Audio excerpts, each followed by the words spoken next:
The book I chose to review is The Memory Keeper's Daughter by Kim Edwards. Kim Edwards was born on May 4th, 1958 in Killeen, Texas. She is currently 58 years old and teaches at the University of Kentucky. After high school, Edwards went on to graduate from Colgate University and the University of Iowa with an MFA in fiction and an MA in linguistics. She has won many prizes, including the Pushcart Prize, National Magazine Award, Nelson Algren Award, Whiting Writers Award, Kentucky Literary Award, and many more. Edwards' style of writing in The Memory Keeper's Daughter is very elegant and relatable. This influences the book because it allows the reader to connect to the story better. Edwards conveys that our lives are simply a collection of decisions, whether those decisions be right or wrong. In the book, she switches points of views, allowing the reader to follow two seemingly unconnected stories that are actually dependent on each other. Although this book was written in 2008, it was set in 1964, which means that they didn't have the advanced technology that we have today.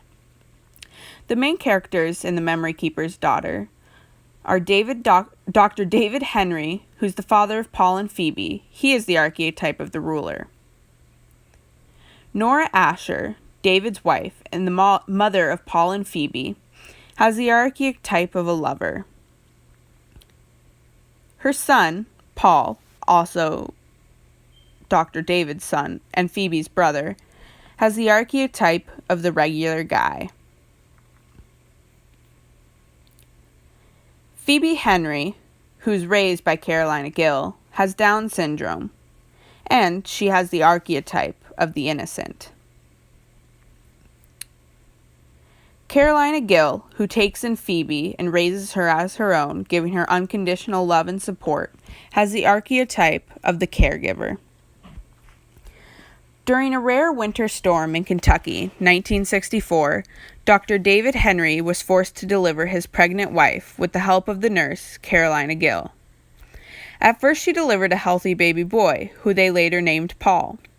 But once the second child, a baby girl, was born, Dr. Henry recognized the signs of Down syndrome and gave her to the nurse, saying to give her to a special institution as he didn't think she would survive very long. The doctor went on to tell his wife, Nora, that the daughter had died during childbirth.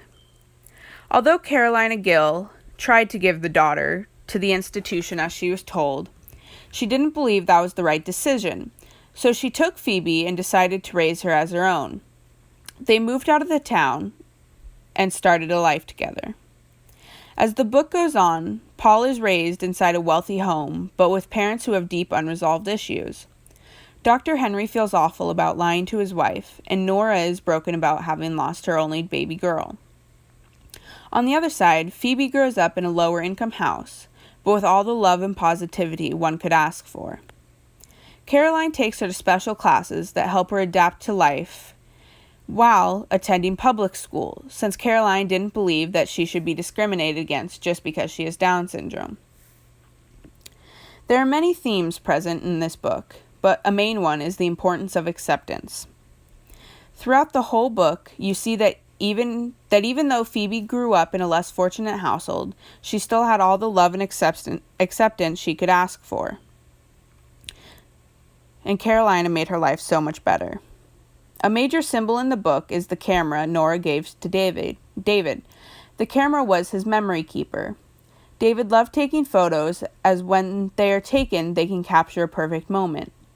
If one can capture a perfect moment, it in turn makes them perfect as well. Another symbol is music. Despite not knowing Phoebe, David, and Paul all had a gift for music. Their genes still tie them together despite the circumstances. Two memorable quotes in this book are, "You can't spend the rest of your life tiptoeing around to try and avert disaster. It won't work. You'll just end up missing the life you have. And you can't stop time. You can't capture light, and you can only turn your face up and let it rain down." You can use this book on the AP test on question 3 if it asks about sacrifice, love, or anything along the lines of having to give up something you deeply care about.